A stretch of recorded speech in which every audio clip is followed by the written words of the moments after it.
नमस्कार,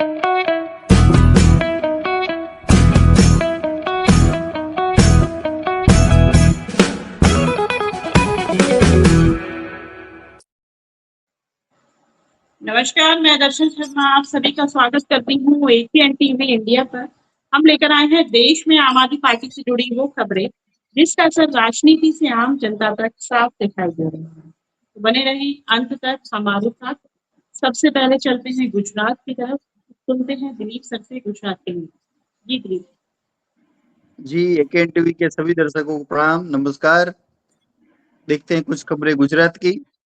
गुजरात प्रदेश अध्यक्ष ईसुदान गढ़वी जी ने कहा कि सोनम वांगचुक हमारे लिए एक आदर्श हैं, उनका जीवन अनमोल है और उन्होंने जो ये लड़ाई लड़ी है वो काफी, आज हम सब जानते हैं कि 18 दिन हुए हैं और उनका वेट लॉस भी 8.5 केजी के तकरीबन हुआ है। तो ये उनके हेल्थ का भी चिंता का विषय बना हुआ है और ये भाजपा सरकार वो अपना अहंकार की वजह से जो बैठ के एक सॉल्यूशन की तरफ जाना चाहिए उसकी बजाय अभी तक ना तो कोई रास्ता ढूंढने में लगी है और ना ही कोई टाइम दे करके कोई मीटिंग और कुछ उसके सॉल्यूशन की ओर आगे बढ़ रही है।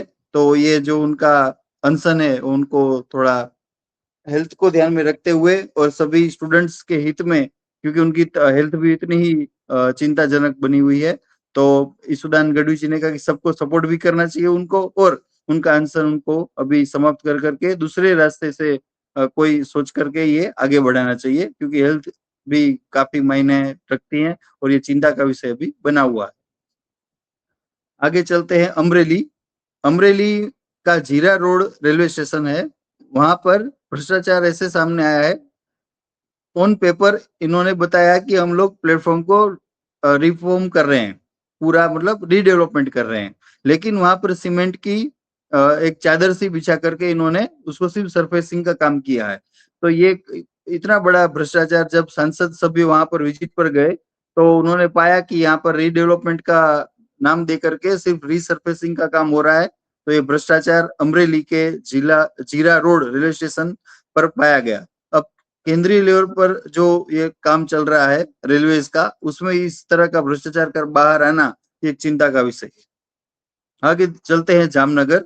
गुजरात के जामनगर में टीपी योजना का अमलीकरण सिर्फ 4 एरियाज में हुआ है। एक्चुअली जामनगर भी काफी बड़ा सिटी है, तो अलग अलग टीपीज वहां पर इम्प्लीमेंट हुई हैं, लेकिन उसमें जो जनता है वहां की, उनको सिर्फ 4 ही ऐसे टीपीज हैं जो वहां पे जनता को लाभ मिल रहा है। बाकी के जो एरियाज है वहां पर कूड़ा इकट्ठा हो जाना, बार बार स्लम गटर का उभर के आना, पानी के पाइपलाइन की जो दिक्कतें होती है, क्योंकि टीपी योजना जब इम्प्लीमेंट होती है तो सारा एक स्ट्रक्चर से काम होता है, लेकिन पूरे जामनगर में सिर्फ 4 एरिया में टीपी इम्प्लीमेंट हुई है, बाकी सब एरियाज राम भरोसे ही चल रहे हैं। तो बार बार ये वहां पे हेल्थ इश्यूज और ये कूड़े का ये सब इश्यूज सामने आया है, तो वहां की जनता त्रस्त है और उनकी भी मांग है कि जामनगर में बाकी एरिया में भी टीपी योजना का अमलीकरण हो और वहां पर भी सारी जो सुविधाएं हैं मुहैया हो पाए। तो ये कुछ थी मेरे पास आज न्यूज गुजरात की। चलते हैं दर्शन जी के पास। जी दर्शन जी।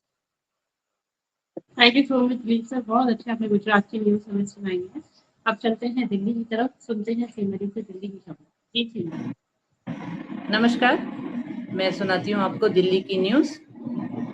E20 पेट्रोल के खिलाफ आम आदमी पार्टी का देशव्यापी अभियान, स्टॉप E20petrol.com पर हस्ताक्षर की अपील।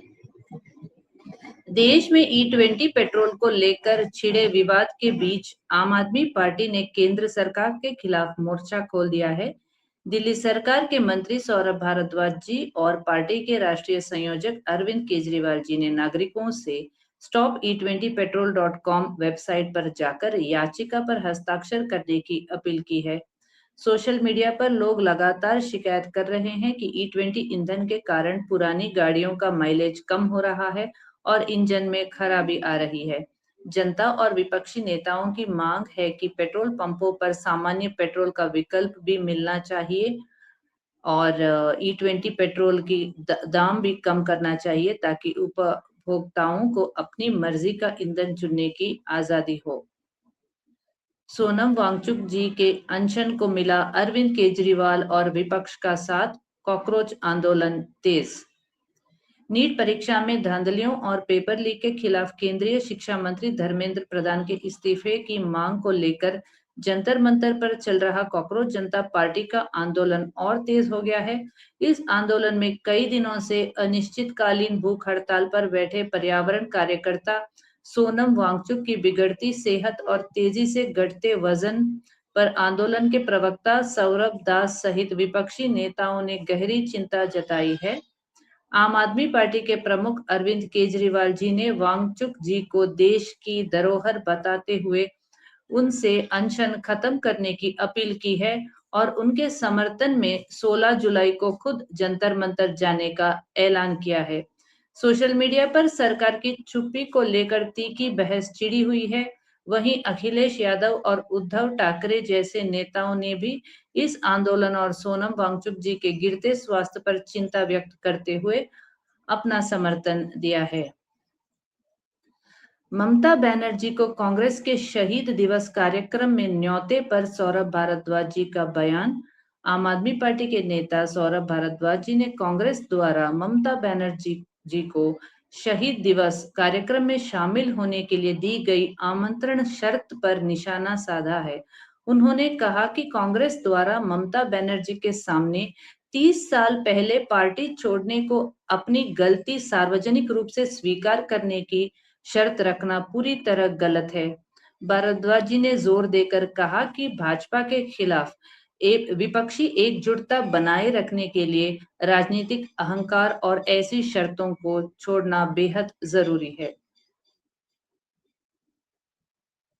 एमसीडी चुनाव, आम आदमी पार्टी का कांग्रेस पर क्रॉस वोटिंग का आरोप, राहुल गांधी जी से दखल की मांग, चुनावी गणित पर सवाल। आम आदमी पार्टी के नेता सौरभ भारद्वाज जी ने एमसीडी के साउथ जोन चुनाव के नतीजों को लेकर सोशल मीडिया पर सवाल उठाए हैं। वोटों का अंतर, उन्होंने बताया कि भाजपा और आप दोनों के पास 10-10 पार्षद और कांग्रेस के पास 2 पार्षद थे, लेकिन भाजपा को 12 वोट मिले। क्रॉस वोटिंग का इशारा, इस चुनावी गणित 10 पार्षद होने पर भी 12 वोट मिलना, इसके जरिए उन्होंने कांग्रेस पार्षदों द्वारा भाजपा को वोट दिए जाने की तरफ इशारा किया है। राहुल गांधी जी से अपील, सौरभ भारद्वाज जी ने कांग्रेस नेता राहुल गांधी को टैग करते हुए इस गंभीर मामले पर दिल्ली कांग्रेस अध्यक्ष देवेंद्र यादव से चर्चा करने की मांग की है। दिल्ली से इतना ही, धन्यवाद। अब चलते हैं दर्शन जी के पास। जी Darshan ji. Thank you so much सीमा जी, बहुत अच्छी आपने दिल्ली की न्यूज़ सुनाई है। अब चलते हैं देश के अन्य राज्यों से, सुनते हैं देश के अन्य राज्यों की खबरें। पंजाब के मुख्यमंत्री भगवंत मान जी ने नई दिल्ली में आयोजित भारत टैक्स 2026 के पंजाब सत्र को संबोधित करते हुए देश विदेश के उद्योगपतियों को पंजाब में निवेश करने का खुला निमंत्रण दिया। मुख्यमंत्री जी ने कहा है कि Punjab is of doing business में देश में प्रथम स्थान पर है। राज्य सरकार उद्योगों की ग्रीन स्टैम्प पेपर, निर्बाध बिजली आपूर्ति और कारोबार के लिए अनुकूल माहौल जैसी सुविधाएं उपलब्ध करा रही है। भगवंत मान सरकार ने बताया कि पंजाब में अब तक 2 लाख करोड़ रुपए के निवेश से 5 लाख नए रोजगार सृजित हुए हैं। उन्होंने कहा कि मोहाली तेजी से देश की अगली सिलिकॉन वैली के रूप में विकसित हो रहा है। मुख्यमंत्री भगवंत मान ने कहा कि उनकी सरकार उद्योगपतियों को पंजाब की प्रगति का महत्वपूर्ण भागीदार और अपने परिवार का हिस्सा मानती है। उन्होंने सभी निवेशकों से पंजाब में आकर उद्योग स्थापित करने और राज्य के विकास में सहभागी बनने की अपील की है। मुख्यमंत्री भगवंत मान जी की पहल पर पूरे पंजाब में लोक मिलनी अभियान जारी। मुख्यमंत्री भगवंत मान जी की पहल पर पूरे पंजाब में लोक मिलनी आयोजित की जा रही है। धनौर से विधायक गुरलाल सिंह जी ने गांव खंडौली में लोगों से संवाद कर सरकार की विकास योजनाओं की जानकारी दी। वहीं संगरूर में विधायक नरेंद्र और भराज ने कई गांवों का दौरा कर लोगों की समस्याएं सुनी और सरकार की उपलब्धियों को साझा किया। मुख्यमंत्री भगवंत मान जी ने कहा है कि उनकी सरकार ने बिजली उत्पाद की समस्याओं का स्थायी समाधान किया। उद्योग नीति जगत में सुझाव तैयार की गए हैं और प्रत्येक औद्योगिक क्षेत्र की समस्याओं के समाधान के लिए अलग समितियां बनाई गई हैं। उन्होंने कहा कि जो उद्योग पहले पंजाब छोड़ गए थे वे अब वापस लौट रहे हैं। पंजाब पुलिस ने विदेशी हैंडलर से जुड़े सीमा पार ड्रग्स तस्करी नेटवर्क का खुलासा करते हुए आरोपियों के खिलाफ अमृतसर स्थित स्टेट स्पेशल ऑपरेशन सेल में एनडीपीसी एक्ट के तहत मामला दर्ज किया है। पुलिस ने बताया कि पूरी सप्लाई नेटवर्क का पता लगाने के लिए जांच जारी है और राज्य को नशा मुक्त बनाने का अभियान लगातार चल रहा है। कैबिनेट मंत्री वरिंदर कुमार गोयल जी ने होशियारपुर के नारू नांगल में नहरी पानी एवं सौर ऊर्जा परियोजना का उद्घाटन किया। इसके अलावा उन्होंने पौंग डैम का भी निरीक्षण कर बाढ़ सुरक्षा तैयारियों की समीक्षा की और नहरों के आधुनिकीकरण व बाढ़ सुरक्षा से जुड़े कई विकास कार्यों का शुभारंभ किया। पंजाब के स्वास्थ्य मंत्री डॉक्टर बलबीर सिंह जी ने कहा कि युद्ध नशे विरुद्ध अभियान के तहत 3,500 शिक्षकों को मानसिक स्वास्थ्य एवं फर्स्ट एड का प्रशिक्षण दिया गया है। बच्चों के लिए माइंडफुलनेस कक्षाएं शुरू कर दी गई हैं तथा 12 अस्पतालों में लिक्विड मेथाडोन क्लिनिक स्थापित किए गए हैं। उन्होंने दावा किया है कि निजी नशा मुक्ति केंद्रों में नए मरीजों की संख्या में कमी आई है और 4 वर्षों में 6,608 किलोग्राम हेरोइन बरामद की गई है। पंजाब के कैबिनेट मंत्री तरनप्रीत सिंह सोध जी ने बताया है कि वर्ष 2026 को श्री गुरु रविदास जी की 650वें प्रकाश पर्व को समर्पित किया जाएगा। इसके तहत पूरे पंजाब में साइकिल रैलियां, शोभा यात्राएं, कीर्तन दरबार, seminar, drone show, run of equality marathon और 6.5 लाख पौधारोपण जैसे कार्यक्रम आयोजित किए जाएंगे। पंजाब के वित्त मंत्री हरपाल सिंह चीमा जी ने कहा है कि टेक्सटाइल्स क्षेत्र में पंजाब नई औद्योगिक क्रांति का केंद्र बनाने की क्षमता रखता है। उन्होंने कहा कि मजबूत ढांचे, एक कुशल मानव संसाधन और निवेश समर्थक नीतियों के कारण पंजाब देश विदेश के निवेशकों के लिए आकर्षक गंतव्य बन रहा है। आम आदमी पार्टी के वरिष्ठ नेता मनीष सिसोदिया जी ने कहा है कि पंजाब सरकार द्वारा शुरू किए गए बिजनेस क्लास विषय के पहले वर्ष में 95,000 विद्यार्थियों ने अपने स्टार्टअप्स और बिजनेस आइडिया का काम शुरू किया है। इनमें से 20,000 से अधिक आइडिया पहले ही लगभग 90 करोड़ रुपए का राजस्व उत्पन्न कर चुके हैं। उन्होंने कहा कि शिक्षा का उद्देश्य केवल डिग्री देना नहीं बल्कि रोजगार देने वाला युवा तैयार करना है। आम आदमी पार्टी पंजाब के मीडिया प्रभारी बलतेज पन्नू जी ने अभिनेता दिलजीत दोसांझ की फिल्म सतलुज को लेकर कहा कि यदि किसी को कहानी का दूसरा पक्ष दिखाना है तो उसे फिल्म बनाने की पूरी स्वतंत्रता है। उन्होंने कहा कि कोई चाहे तो दूसरी फिल्म बना सकता है। आम आदमी पार्टी के राज्यसभा सांसद संजय सिंह जी ने भाजपा पर तीखा हमला बोलते हुए कहा है कि प्रभु श्री राम का सबसे बड़ा अपमान भाजपा ने किया है। उन्होंने राम मंदिर से जुड़े कथित चोरी के मामले की निष्पक्ष जांच की मांग करते हुए कहा है कि दोषियों के खिलाफ कड़ी से कड़ी कार्रवाई होनी चाहिए। वन नेशन वन इलेक्शन पर संयुक्त संसदीय समिति की बैठक में शामिल हुए आम आदमी पार्टी का प्रतिनिधिमंडल। उत्तर प्रदेश में संविधान 129वां संशोधन विधेयक 2024 और संघ राज्य क्षेत्र कानून संशोधन विधेयक 2026 पर गठित संयुक्त संसदीय समिति की बैठक में आम आदमी पार्टी के उत्तर प्रदेश प्रतिनिधिमंडल ने भाग लिया। प्रतिनिधिमंडल में सभाजीत सिंह जी, दिनेश सिंह पटेल जी और सरबजीत सिंह मक्कड़ जी शामिल रहे। आम आदमी पार्टी ने आरोप लगाया है कि उत्तर प्रदेश में उपभोक्ताओं की सहमति और पूर्व सूचना के बिना बिजली कनेक्शनों पर लोड बढ़ाकर अधिक फिक्स चार्जेस वसूला जा रहा है। आगरा में आरपीएफ जवानों पर पूर्व सैनिक और रेलवे अधिकारियों से मारपीट का आरोप सामने आया है। झांसी में नशीले पदार्थों के कारोबार पर उठाए जा रहे हैं सवाल। बदायूं मेडिकल कॉलेज की घटना पर सरकार को घेरा। राम मंदिर और अन्य मंदिरों में कथित वित्तीय अनियमितताओं पर जांच की मांग। रायबरेली के सोलान में भाजपा विधायक के आरक्षण संबंधी बयान पर आम आदमी पार्टी ने कड़ी आपत्ति जताई है। कोरोना में नौकरी दिलाने के नाम पर करोड़ों रुपए की कथित साइबर ठगी के मामले में आम आदमी पार्टी ने निष्पक्ष जांच और दोषियों के खिलाफ सख्त कार्यवाही की मांग की।